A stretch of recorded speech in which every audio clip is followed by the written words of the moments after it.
이제 6월절이 정말 며칠 남지 않았습니다. 유대인의 큰 명절이기도 하면서 이 6월절은 예수님이 십자가에 달려 돌아가시는 바로 이제 그 날이 다가오고 있는 것이지요. 그 6월절은 이스라엘 전체의 큰 명절이었기 때문에 각처에서 흩어져 살던 사람들이 다 예루살렘으로 모여들었고 거기서 이제 그 명절을 지켰는데, 이제는 유대인들만 있는 게 아니고 이방인들도, 특히 헬라인들, 그리스인들도 이제 그 명절을 지키려고 많이들 모여들었습니다. 그런데 이제 그 중에서 이방인들, 그 헬라인들 몇 사람이 예수를 좀 꼭 만나고 싶다고 했다는 것이죠. 본문 20절부터 22절까지 우리 같이 한 목소리로 읽어보겠습니다. 함께 읽겠습니다. 시작.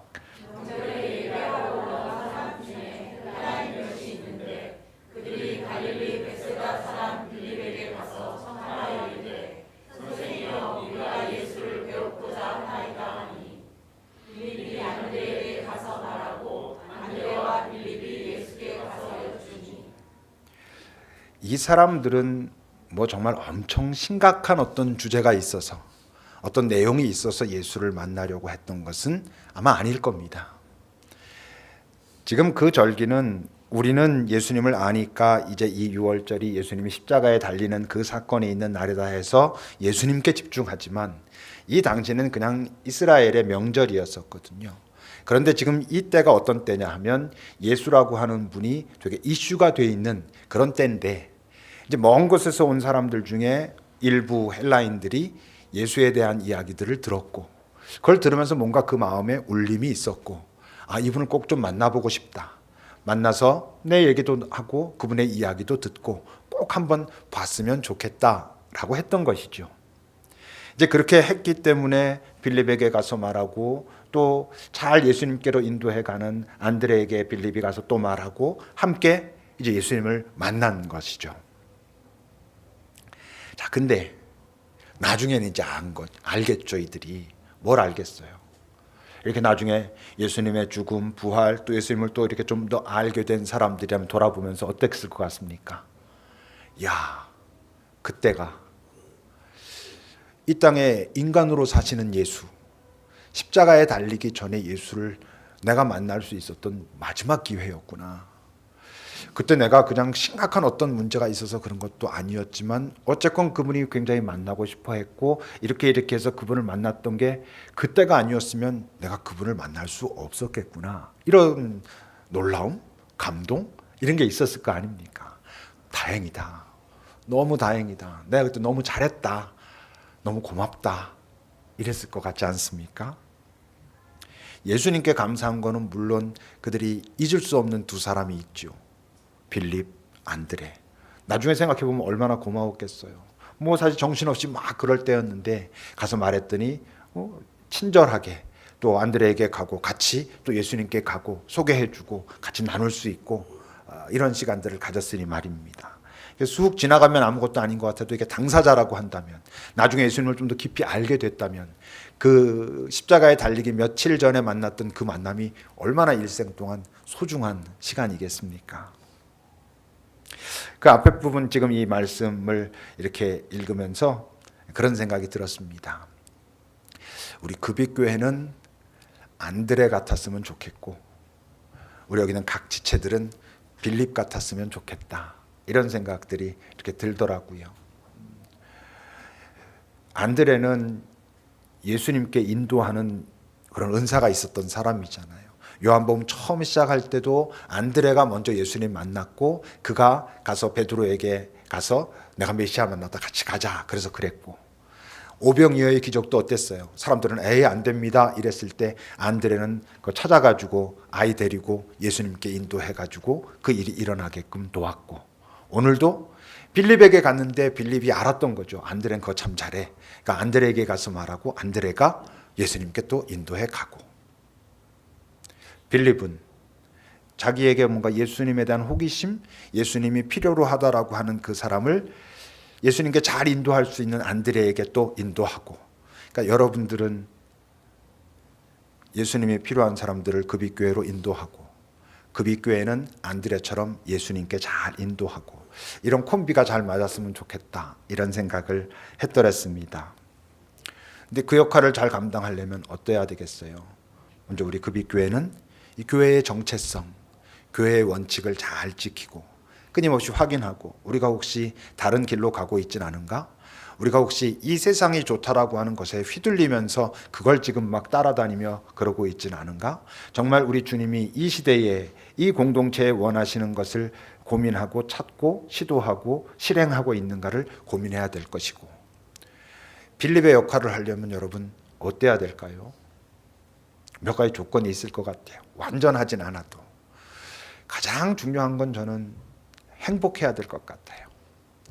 여러분, 제가 맨날 사람들 만나면 죽겠다 그러고 인생이 왜 이러냐 그러고 삶은 진짜 뭐 어쩌고 저쩌고 불평, 불만, 원망 매일 그런 걸로 가득 차 있다면 나 보면서 뭐 예수가 궁금하겠어요. 그리고 그것도 잘 될 때는 뭐 좋다고 그랬다가 좀 안 되면 또 막 난장판이 되면 또 뭐 그게 궁금하고 다 똑같은데. 그러니까 여러분, 행복하되 소위 우리가 계속 말하는 예수의 평화의 맛을 점점 보면서 예수 평화로 인하여 조금씩 더 잘 행복해지는 그런 존재가 되어야 사람들이 관심을 갖겠죠. 그 행복함에 더해서 또 빠뜨리면 안 될 것이 매력이 있어야 될 것 같아요. 여러분, 매력 있는 사람이 되게 귀합니다. 근데 매력은 뭐 연예인이 입는 옷 똑같이 입어가지고 매력이 있어 보이는 게 아니고, 여러분, 모든 사람은 매력이 있을 수 있잖아요. 어떻게 되면 잘 자기다워지면 내게 가진 것, 내 삶의 여러 역사 그런 것들을 통해서 지금 내가 될 수 있는 가장 좋은 모습을 만들어가는 게 그게 매력 있는 거잖아요. 그러니까 우리 모두는 매력이 있을 수 있는 것이죠. 우리가 그걸 놓치고 있어서 그렇지. 나 자신답게 더 건강해지고 더 성숙해지면 우리 모두는 매력이 있습니다. 한 가지가 더 필요할 것 같아요. 그거는 저는 너그러움인 것 같아요. 너그러워야 사람들이 관심을 갖지 않겠습니까? 너그러움은 어디서 나옵니까? 안도감, 안정감 이런 게 있는 사람들이 너그러워요. 내가 그래 평화롭다. 내가 안전하지. 내가 안도감이 있지. 이런 사람이 그래 알았어 이럴 수 있죠. 그 너그러움 중에 우리가 꼭 가져야 될 너그러움은 뭐 돈이나 뭐 소유는 없을 수도 있죠. 참 중요한 게 이 귀의 너그러움이 아닌가 싶어요. 잘 들어줄 줄 아는 것. 그래 말해. 그럼 내가 들을게. 할 줄 아는 이 귀의 너그러움이 참 사람들한테 위로를 주죠. 우리가 잘 듣질 못합니다. 왜? 내 안에도 막 힘들고 어려우니까 남의 이야기 듣는 게 엄청 힘들잖아요. 물론 이런 것들이 뭐 하루아침에 되는 건 아닙니다. 꾸준히 훈련을 해야 되고 꾸준히 훈련을 해도 우리가 온전할 수는 없지요. 그러나 그러고자 하는 그 마음들을 놓치지 않고 조금씩 애쓰는 그런 과정을 놓치지 않아야 우리가 이 땅에서 빌립이 살았던 것 같은 그런 삶을 조금씩 따라가며 살아갈 수 있는 것이지요. 교회나 각 지체가 그렇게 살고 있을 때 모습 또는 그렇게 살 수 있는 어떤 중요한 힌트, 이런 이야기들이 오늘 본문 속에 있습니다. 23절을 함께 보겠습니다. 23절 함께 읽겠습니다. 시작.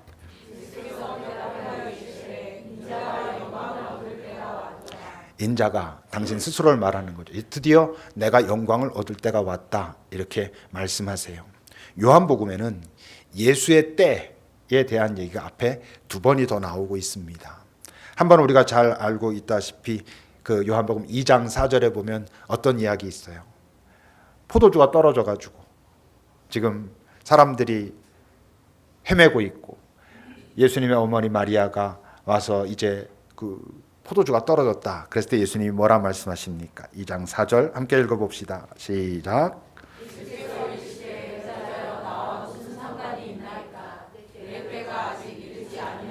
나의 때가 아직 이르지 않았습니다. 그랬습니다. 7장도 여러분 한번 보세요. 그때도 또 예수님의 때에 대한 이야기가 나옵니다. 함께 읽어봅시다. 30절 시작.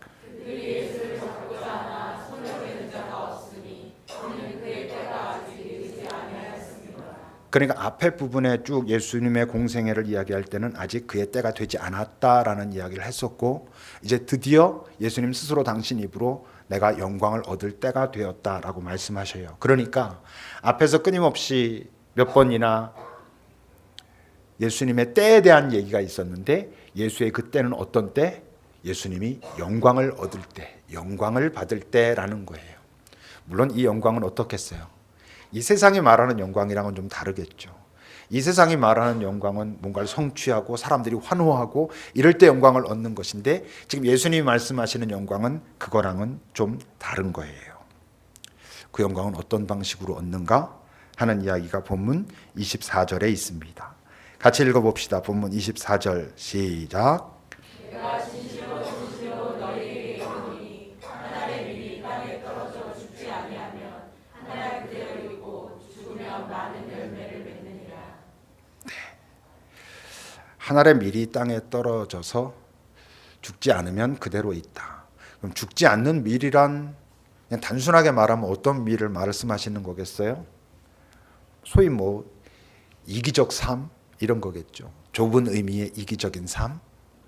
나와 우리가 그동안도 얘기했던 우리라고 할 때는 항상 좁은 우리, 작은 우리, 그 우리에 내 가진 모든 그것이 내 생각이건 내 소유건 내 몸이건 내 에너지건 그게 다 거기에만 사용되고 있는 그런 삶을 아마 죽지 않는 밀, 땅에 떨어졌지만 죽지는 않는 밀이라고 말씀하실 것 같아요. 근데 이제 여기 문제가 있어요. 이게 뭐냐면 이 말씀을 이렇게 볼 때 어렵다고 생각하면서 자기 삶을 이렇게 보면요, 다 나름대로 내가 희생하며 살고 내가 포기하며 살고 내가 죽어가며 살고 애쓰며 산다라고 참 많은 사람들이 여러분 생각하며 살 수 있습니다. 제가 그 장면이 너무 저에겐 임팩트가 있어서 몇 년 지났는데도 잊혀지지가 않는데, 제가 삼청동 그 길을 이렇게 좀 걷고 식사하러 한 식당에 들어갔는데 중학생 여자애 하나하고 그 엄마하고가 그 식당에 식사하러 들어왔어요. 근데 아마 그 소위 학부모 모임 이런 거 하고 이제 끝나고 자기 딸이랑 같이 들어와서 이야기를 나누는 거예요. 음식을 시키고 같이 이렇게 밥을 먹는데 그 엄마가 이제 그 아마 학부모 모임 했을 때 그 분위기를 얘기하는 것 같아요.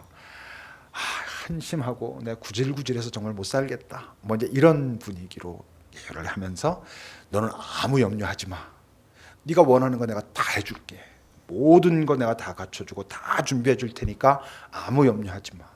엄마가 하여튼 모든 걸 다 바쳐서라도 다 해줄 거야. 너는 그냥 공부만 열심히 하면 돼. 너는 이기기만 하면 돼. 이런 분위기로 엄마는 막 얘기를 해요. 아이는 엄마를 쳐다보지도 않고 이렇게 하고 그냥 밥을 먹고 있어요. 그래서 저는 마음이 되게 어려웠어요 그때. 아마 그래서 그 다음에 제가 언젠가 이 말씀을 기억하시는 분이 있을지는 모르지만 그 얘기를 제가 하기도 했어요.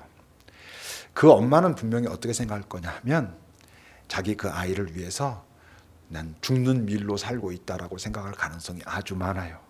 아주 많은 것들을 자기 거는 포기하고 내가 하고 싶은 것 안 하고 뭐 어디 가고 싶은 것 안 가고 뭐 갖고 싶은 것 안 갖고 내가 너한테 다 해줄게 이러는 거예요. 자기는 지금 썩어지는 미랄로 누구를 위해? 자기 아이를 위해서. 근데 여러분 그게 지금 예수님이 말씀하시는 잘 죽어가지고 선한 열매를 맺는 그런 밀로 살아가는 삶이겠습니까? 그렇지 않아요. 그런 삶은 사랑이라고 생각할 수도 있고요, 자기가 섬김이라고 생각할 수도 있고요. 그런데 그건 잘 죽는 삶이 아니에요. 나중에 가서 어떤 말 하기 딱 좋아요? 내가 너한테 어떻게 했는데, 이제 이런 말 하기 딱 좋은 거죠. 근데 또 그 아이는 어떨 것 같아요? 그 안에 받는 그 엄청난 압박과 그 어려움이 얼마나 클 것 같아요. 그 아이가 그 엄마의 뜻에 합당하게 살았어. 그래서 뭔가 성취했어. 그럼 그 아이는 그 다음에 어떻게 살 것 같아요? 내가 이렇게 산 거 잘 나누고 섬기고 흘려보내고 이러면 살자, 그럴 수 있을 것 같아요? 아니죠. 얼마 전에 또 그런 얘기도 들었어요. 그 친구는 이렇게 살아오면서 물질에 대한 압박이 너무 심하고 어려웠어. 그야말로 본인의 말로 한이 맺혔어. 그래서 내 아이들, 내 가족에게는 그런 어려움을 주고 싶지가 않아. 정말 열심히 일해요. 하루에 3시간, 4시간 자면서 일해가지고 어떤 때는 쓰러질 만큼 그렇게 일을 해. 그래서 아이들이 이제 30 가까이 이렇게 컸는데도 아직 그 아이들한테 갖춰줘야 될 걸 다 갖춰주지 못했기 때문에 난 아직도 은퇴할 수 없고 아직도 애쓰고 노력해야 된대. 근데 이 안에 본인 스스로 한이 있대. 힘들고 아프대. 내가 이 아이들을 위해서 모든 걸 다 해가지고 갖춰줄 거래. 얘네들은 더 이상 내가 겪은 것 같은 그런 아픔과 어려움을 겪게 하고 싶지 않대. 그게 잘 죽는 밀이겠어. 예수님이 이렇게 보시면서 야, 네가 참 잘 죽는 밀로 그렇게 사는구나. 그래서 선한 열매를 맺는 그런 삶으로 사는구나. 그럴 수가 여러분 있겠어요? 그러니까 죽되 본인이 난 이게 죽는 거야. 난 희생하는 거야. 섬기는 거야. 내가 얼마나 애쓰면서 살고 있는데 내가 얼마나 많은 것들을 포기하며 살고 있는데 그게 예수님이 지금 말씀하시는 그런 죽는 삶, 그런 삶이 아니에요. 죽되 잘 죽어야 돼요. 잘 죽었다는 징표는 뭘까요? 열매예요. 마태복음 7장 20절에서 잘 아는 말씀, 예수님이 뭐라 그러시죠? 그들의 열매로 그들을 알 것이다 그러셨어요. 근데 그들의 열매로 그들을 안다는 건 무슨 뜻이냐면요, 좋은 열매도 있고 나쁜 열매도 있다는 뜻이에요. 모든 나무에는 열매가 맺힌다는 거죠. 근데 나쁜 나무는 나쁜 열매를 맺고 좋은 나무는 좋은 열매를 맺는데 어떤 열매를 맺냐에 따라서 그 나무가 선한 열매인지 안 선한 열매인지 알 거라는 거고, 오늘의 말씀으로 말하면 열매를 보고 잘 죽은 것인지 잘 안 죽은 것인지 아니면 아예 죽지도 않은 것인지 알 거라는 거죠. 그럼 좋은 열매란 어떤 열매? 야고보서 3장 17절 18절을 여러분 봅시다. 함께 한 목소리로 읽어봅시다. 17절 18절 시작.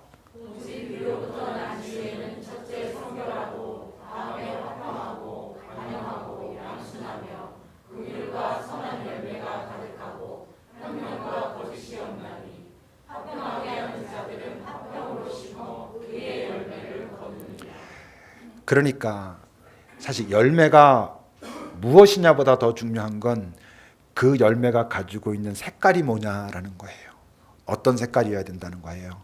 선하고 화평케 하고 의롭게 하는, 잘 나누고 긍휼이 있고 그리고 관용하고 양순한 그런 열매를 맺는 그런 나무가 돼야 되고, 지금 잘 죽는다는 건 결국 그런 열매를 맺도록 죽어지는, 그래서 그런 열매들을 많이 맺는 그런 삶이 되어야 한다라고 말씀하시고, 예수님 얘기는 결국 그 삶이 영광을 얻는 삶이 된다라고 말씀하고 계시는 거지요. 그렇다면 도대체 그렇게 선하고 의롭고 화평케 하는 온순한 그런 열매를 맺음으로 영광에 이르게 하는 소위 그 잘 죽는 삶이란 어떤 삶일까? 이런 이야기를 나눌 때 우리가 먼저 오해하지 말아야 될 게 있어요. 자칫 잘못하면 이제 하나님 말씀을 우리가 이렇게 이분법적으로 받아들이게 되면 이게 되게 마음에 상처가 되거든요. 그래서 저는 참 이 말씀이 짧은 30분 동안에 뭐 다 이야기를 할 수 없어서 이런 피드백을 하는 시간들은 꼭 필요한 것 같아요. 어쨌건 이런 이야기를 나눌 때 잘 죽는 삶, 뭐 다른 말로 하면 이타적인 삶이겠죠. 그런 삶이란 그렇다면 나나 나 자신이나 내 가까운 가족이나 여기엔 좀 소홀해지는 삶을 말하나? 아니죠. 그렇지 않아요. 여러분, 잘 죽되 무엇보다 나 자신을 위해서 잘 죽을 수 있어야 되고요. 내 가까운 이웃, 내 가족들을 위해서 여러분 잘 죽을 수 있어야 돼요. 아까 말했던 그런 두 가지의 예는 어떤 예예요? 잘 못 죽은 예예요. 잘 죽는다는 것은 내 가족에게, 나 자신에게 소홀한다는 것과는 전혀 다른 거예요. 그럼 어떤 것이 잘 죽는다는 걸까? 25절을 또 같이 읽어봅시다. 함께 읽겠습니다. 25절 시작. 자기의 생명을 사랑하는 자는 잃어버릴 것이요 이 세상에서 자기의 생명을 미워하는 자는 영생하도록 보존하리라. 여기 나와 있는 생명은 조회가 아니에요. 푸시케라고 하는 단어예요. 우리가 그동안 많이 나눴죠. 그러니까 목숨이에요. 그러니까 자기 목숨을 사랑하는 자는 잃어버릴 것이다 이러셨어요. 이 생명, 여기서 말하는 목숨, 푸시케를 사랑한다는 게 뭘 말하는 것 같아요? 목숨을 사랑하는 것, 그 말씀은 그것이 전부라고 믿고 살아가는 것, 전부인 것처럼 살아가는 것을 말하는 거예요. 다시 말하면, 그럼 다른 말로 하면 이 땅의 것에 집착하는 것, 그것이 전부라고 붙들고 놓을 수 없는 것, 부들부들 떠는 것. 그 집착은 필연적으로 그 뒷면에 뭐가 있어요? 불안감이 있어요. 왜냐하면 그게 없어지면 큰일 나거든요. 내가 원하는 것을 갖지 못하면 안 되거든요. 그래서는 나는 행복할 수가 없거든.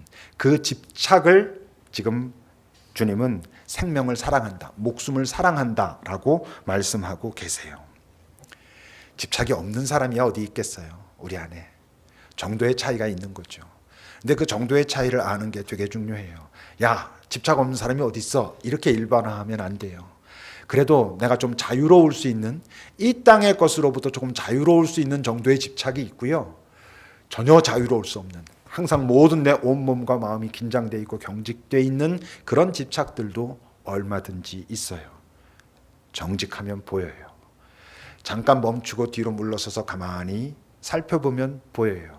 내가 얼마나 어느 정도나 집착하고 있는지, 내가 얼마나 부들부들 떨고 있는지, 내가 얼마나 불안해하며 살고 있는지 잠시 멈추고 살펴보면 보여요. 근데 이제 그걸 멈출 시간도 없다라고 생각하며 사는 게 이제 문제죠. 생명을 미워하는 자는 영생하도록 보존하리라. 오히려 그 영생이라고 하는 단어 속에 조회라는 단어가 있어요. 실제 원문에. 그러니까 앞에 있는 생명을 미워하는 건 목숨을 미워하는 거예요. 목숨을 미워하는 건 그럼 목숨 이건 아무것도 아니야 이런 뜻이겠어요? 아니죠. 여기서 목숨을 미워한다는 뜻은 실제로는 생명을, 그러니까 조회를 사랑한다는 거예요. 목숨 너머에 있는 무언가가 있다는 것을 아는 것, 목숨 너머의 가치를 인정하는 것, 그래서 내 이 땅의 목숨에 매이지 않는 것, 그것이 전부라고 생각하지 않는 것, 다른 말로 하면 집착하지 않는 것, 그것 때문에 내 인생을 불행케 또는 그것 때문에만 내 인생을 행복하다고 믿게 하지 않는 것을 말해요. 땅의 집착으로부터 자유로워지는 만큼, 말을 바꾸면 하늘의 생명, 그것을 조금씩 내가 아는 만큼 이게 다 있죠. 그걸 아는 만큼 땅의 집착으로부터 조금씩 자유로워져요. 그 자유로워지는 정도만큼 아까 말했던 빌립의 그 모습들, 빌립이 우리가 되기 위해서 갖춰야 될 모습들 뭐냐 하면 예수 평화 때문에 내가 조금 행복해질 수 있는 분량이 바로 그거랑 정비례해요. 나다워지는 것, 내가 소중하다고 여기는 것. 여러분, 이기심과 내가 소중하다고 여기는 것은 다른 거예요. 내가 소중하다고 여기는 것은 나의 가치를 인정하는 것이고, 이기적인 것은 내가 갖는 소유 같은 걸 의미하는 거예요.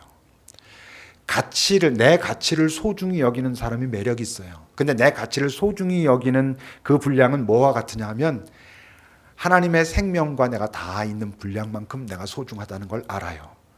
얼마나 많은 사람들이 지금 자기가 가지고 있는 소유, 자기가 이룬 성취가 자기의 가치라고 착각하면서 살아가는지 몰라요. 근데 그렇지 않아요. 여기는 우리 모두는 가치 있어요. 그 가치를 발견하지 못할 뿐이에요.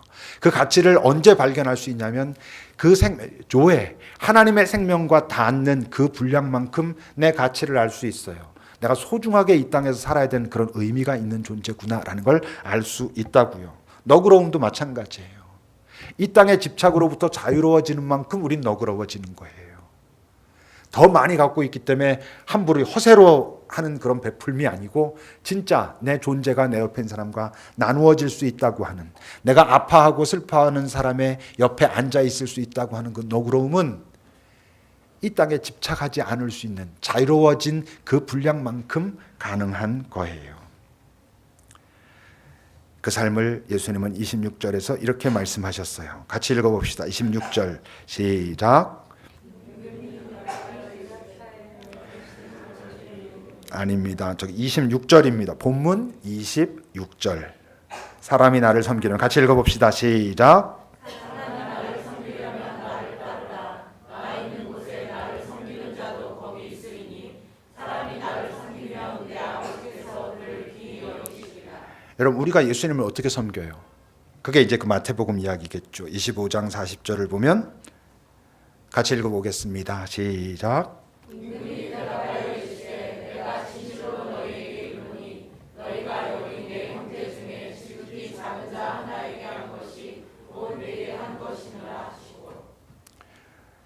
그러니까 예수님을 섬긴다라고 성경에 나오는 것은 우리가 내 주변에 있는 작은 자를 섬긴다는 거예요. 이때도 우리가 빠뜨리면 안 될 존재가 있어요. 누구? 내 주변에 가장 작은 자 중에 정말 작은 자가 어디 있게요? 내 안에 있다니까요. 내 속사람이 얼마나 작은 자인지 몰라요. 내 속사람이 얼마나 불안해하고 초조해하고 아파하고 여전히 헤어나지 못하고 있고 이런데 우린 그 속사람을 살피진 않고 남들이 보고 있는 나, 겉사람 그것만 어떻게 해서든 하려고 애쓰고 있어요. 그러니까 이게 얼마나 이 존재 자체가 부조화 속에 살아가고 있겠어요. 여러분, 예수님이 나를 섬기려면 너 주변에 있는 가장 작은 자를 섬겨라 할 때 절대 잊지 말아야 될 건 내 안에 있는 내 속사람을 잘 섬길 수 있어야 되고요. 내 가족들도 여러분 잘 살펴야 돼요.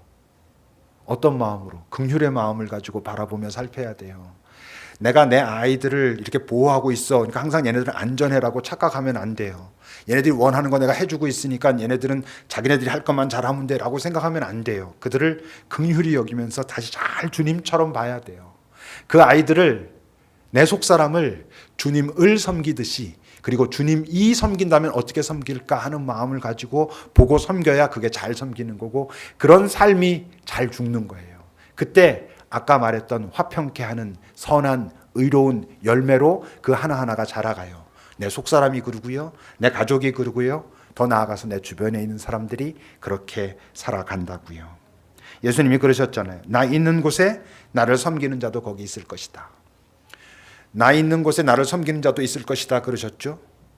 여러분, 이 말씀을 관점을 다르게 해서 보면 나를 섬기는 사람이 있는 곳에 나도 있을 것이다랑 똑같아요. 나 있는 곳에 나 섬기는 사람도 있을 것이다. 그러니까 당연히 나를 섬기는 사람이 있는 곳에 나도 있을 것이다죠. 무슨 뜻인 줄 알아요? 네가 그 섬김의 삶 또는 다른 말로 하면 잘 죽는 삶을 살고자 시도하고자 할 때 내가 너와 함께 할 것이다 이런 거예요.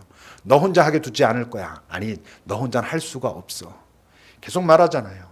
예수님의 서로 사랑은 먼저 사랑하는 거고 끝까지 사랑하는 거고 대상을 가리지 않고 잘 사랑하는 건데 그 사랑은 언제 할 수 있다고? 내가 너를 사랑하는 것 같이. 그 사랑을 알고 경험한 자만 그 사랑을 살 수 있어요. 그러니까 주님은 무엇도 우리에게 가서 너 혼자 해라고 말씀하시지 않아요. 네가 그것을 하고자 결단하고 한 발을 내디딜 때 나는 그 자리에 너와 함께 있을 거야 라고 계속 말씀하시는데 그게 이제 낯선 거죠. 이 세상 질서가 아니잖아요.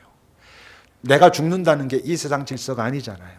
내가 죽음으로 사실은 내 이 목숨, 이 땅의 것에 집착하지 아니함으로 영원의 것이 내가 더 풍성해진다고 하는, 죽는 듯하지만 오히려 영원을 갖게 된다고 하는 것이 우리한테 익숙하지도 않고 이 세상의 질서도 아니잖아요. 그러니까 시도해 보기가 어려운 거예요. 잘 하지 않아요. 힘들어요. 두려워요. 근데 염려할 게 없어요. 왜? 힘들고 두렵다는 걸 이상하게 생각할 것도 없어요. 예수님도 그랬어요. 육신을 입고 있었던 예수는 그때 그분도 그랬어요. 본문 여러분 27절과 28절을 읽어봅시다. 함께 읽겠습니다. 시작. 지금 내 마음이 괴로우니 무슨 말을 하리요. 아버지여 나를 구원하여 이때를 면하게 하여 주옵소서. 그러나 내가 이를 위하여 이때에 왔나이다. 아버지여 아버지의 이름을 영광스럽게 하옵소서 하시니 이에 하늘에서 소리가 나서 이르되 내가 이미 영광스럽게 하였고 또다시 영광스럽게 하리라 하시니. 요한복음에는 그리고 요한복음에만 겟세마네 동산 기도 이야기가 나오지 않아요. 그 겟세마네 동산에서의 그 예수님의 깊은 갈등과 고뇌를 요 짧은 두 절의 말씀 속에 요한은 지금 기록해 놓고 있는 거예요. 예수도 두려워했어요. 자기가 죽는다는 그 사실 자체가 주는 두려움. 그건 아무도 이상하다고 생각하지 않아요. 문제는 뭐냐면 두려워하지 않는가가 아니에요. 두렵지만 그러나 기꺼이 시도하는가 하는 거예요. 이제 그 지점이 어려운 거죠. 여기서 사실 우리가 그동안 하나님의 말씀 이렇게 나눠왔는데 그래 평화로를 만들어가는 삶, 선하고 의로운 열매를 맺는 삶, 잘 죽는 삶이 필요해라는 걸 모르는 사람은 없을 거예요. 다만 그것을 시도하는 한 걸음을 내딛기가 어려운 거죠. 왜? 내가 지금 손에 잡고 있는 걸 놓을 수가 없거든. 이거 놓으면 큰일 날 것 같아서 못 놓거든요. 근데 그걸 놓지 않고서는 갈 수 없다라고, 하나님과 닿아 있는 영광에는 이룰 수 없다고 성경은 우리에게 오늘 분명히 말하는 거예요. 오늘 본문에 읽진 않았지만 그 뒤에 요한은 의도적으로 이런 이야기를 남겨놔요. 42절과 43절 함께 읽겠습니다. 시작.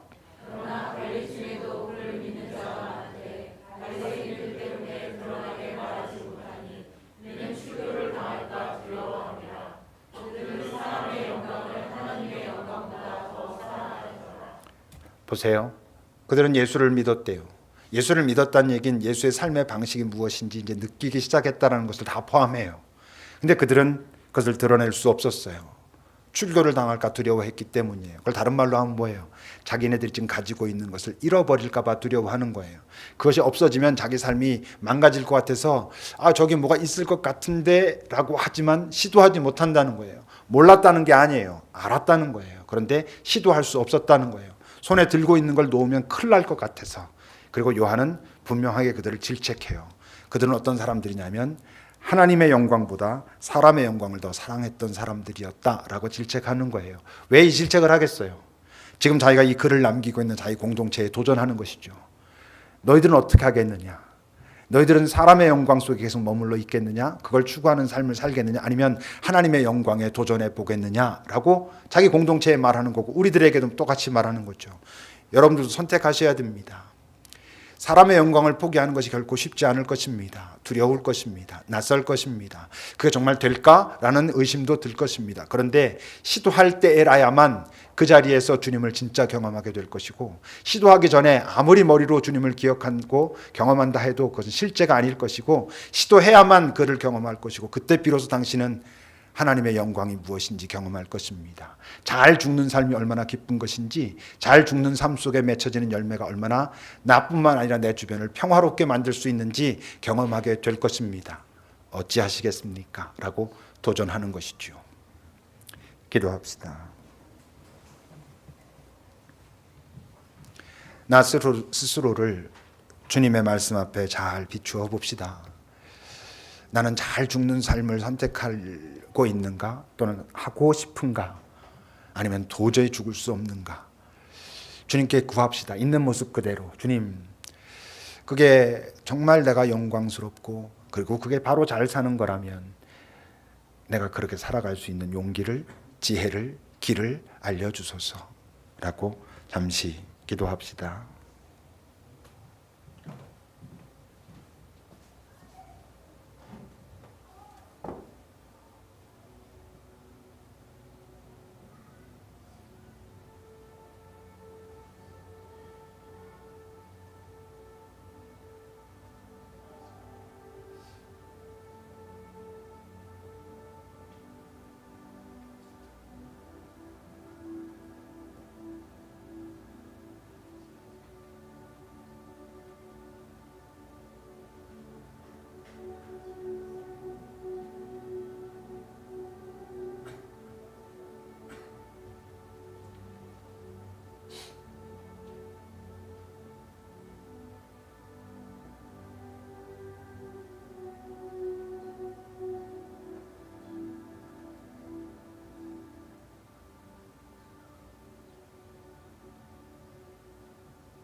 그토록 계속해서 주께서는 우리에게 네 그 수고롭고 무거운 짐을 내려놓으라고, 잠시 내게 와서 우선 내게 안겨 그걸 내려놓고 다시 보라고, 네가 꼭 지고 가야 하는 것이라면 나랑 같이 잘 지고 있을 것이고, 안 지고 가야 하는 것이라면 그걸 내려놓아야 네가 정말 평화로워진다고 오늘도 말씀하시는 것을 듣게 하옵소서.